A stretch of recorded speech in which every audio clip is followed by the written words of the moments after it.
É, gente, o Bananinha tá totalmente lascado.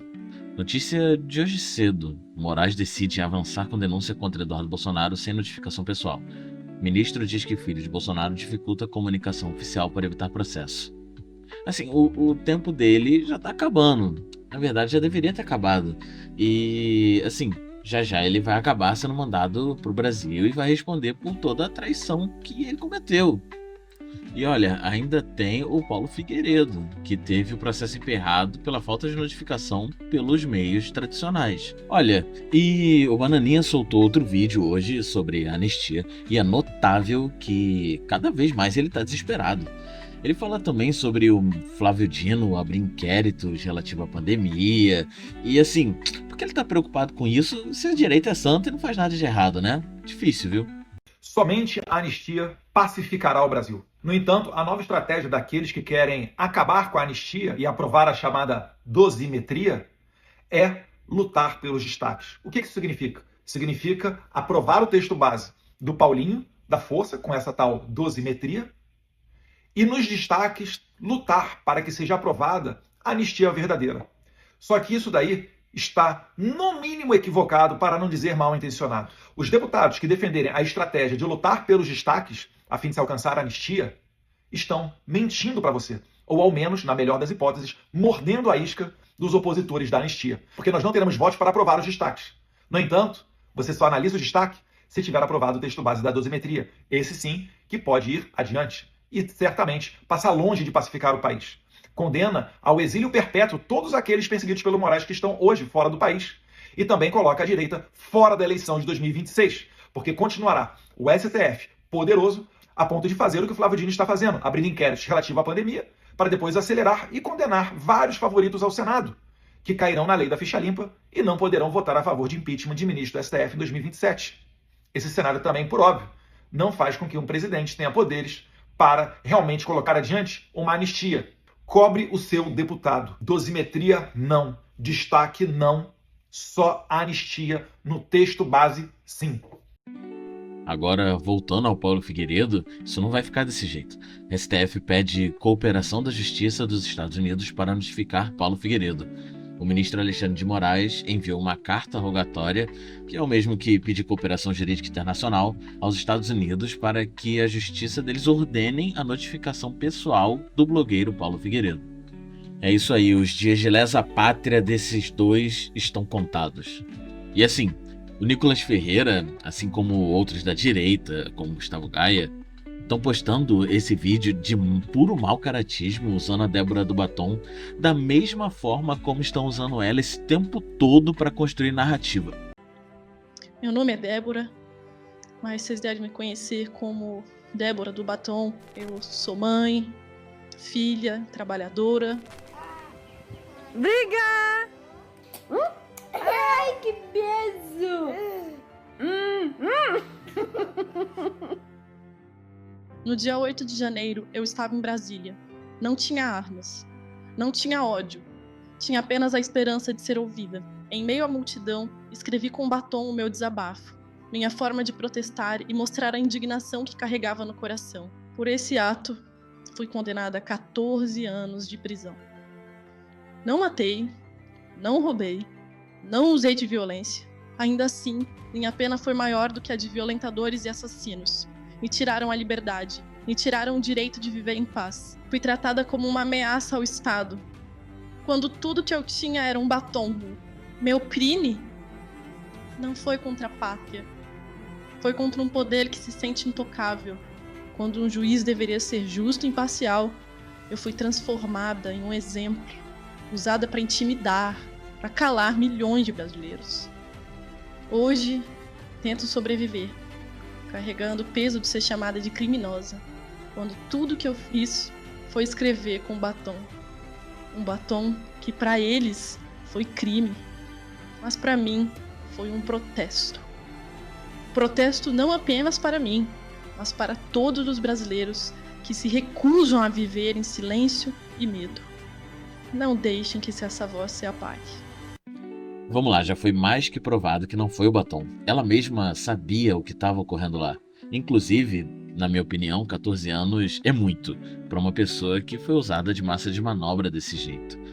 E mais, eles continuam insistindo na narrativa de que não era tentativa de golpe de Estado porque não tinha armas.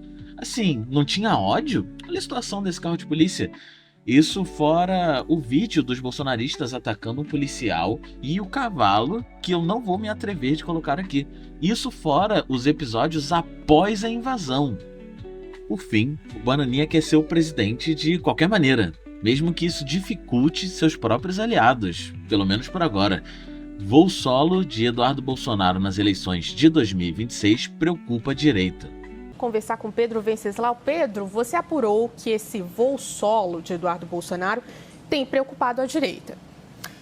O Eduardo Bolsonaro vem sinalizando que pode disputar a eleição presidencial do ano que vem por algum outro partido, um partido menor, que não vai ser o PRTB, que passou por algumas mudanças. Isso acabou preocupando e deixando um clima de apreensão na direita, porque a ideia é escolher um candidato único e a preocupação é que Eduardo Bolsonaro, se for candidato à presidência da República, vai dividir o campo da direita, vai dificultar a vida de qualquer que seja esse candidato e facilitar a vida do presidente Lula numa eventual disputa à eleição. Além disso, vem causando muito incômodo na direita, Juliana, o fato de que essa indefinição de Jair Bolsonaro está interditando, travando todo o processo de construção dos palanques estaduais do PL, da direita no Brasil inteiro. E um dos casos mais emblemáticos é o de Minas Gerais, porque lá, enquanto não se define quem é o candidato à presidência da República, o PSD não sabe se vai ter Ratinho, se vai apoiar Tarcísio, se vai ter o nome da família Bolsonaro, o PL não sabe se vai ter candidato próprio à presidência, então não consegue articular uma candidatura a governador. O mesmo acontece em São Paulo, Rio de Janeiro, Bahia, enfim, vários estados do Brasil estão todos em compasso de espera, esperando Jair Bolsonaro ungir o seu candidato à presidência. Enquanto isso não acontece, a direita fica paralisada e a esquerda vai ganhando terreno. E agora só, a última.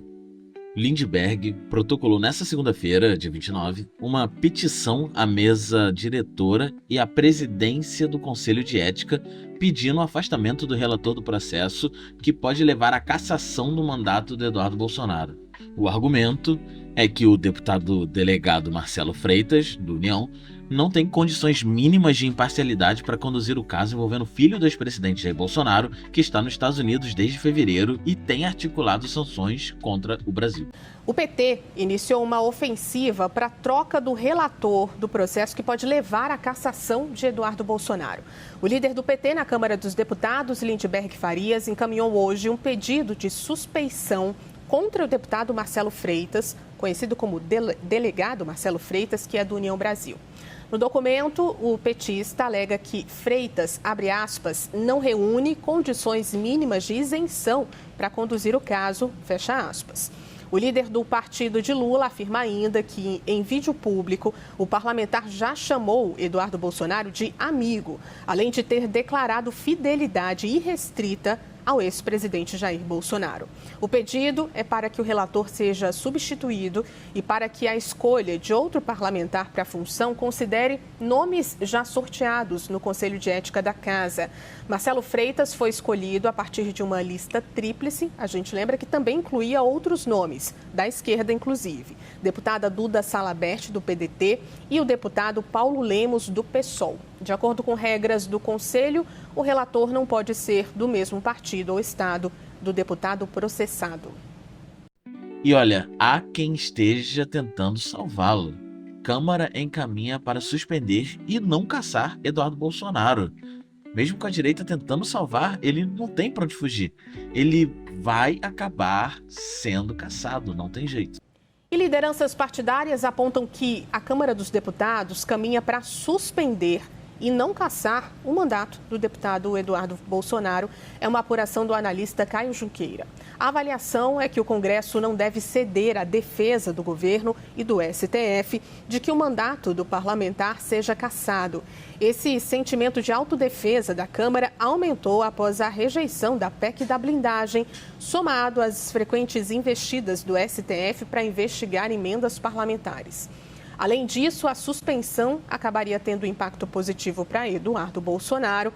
Isso porque as faltas durante esse período não são computadas e contribuíram para que ele tenha um número de ausências inferior a 1/3, que é métrica do regimento, estabelecida pelo regimento, e estabelece também que um deputado pode perder o mandato. A previsão nos bastidores é de uma suspensão entre 2 ou 3 meses e o processo está no Conselho de Ética pedindo a cassação de Eduardo Bolsonaro, tanto pelo excesso de faltas quanto pela atuação nos Estados Unidos contra autoridades brasileiras.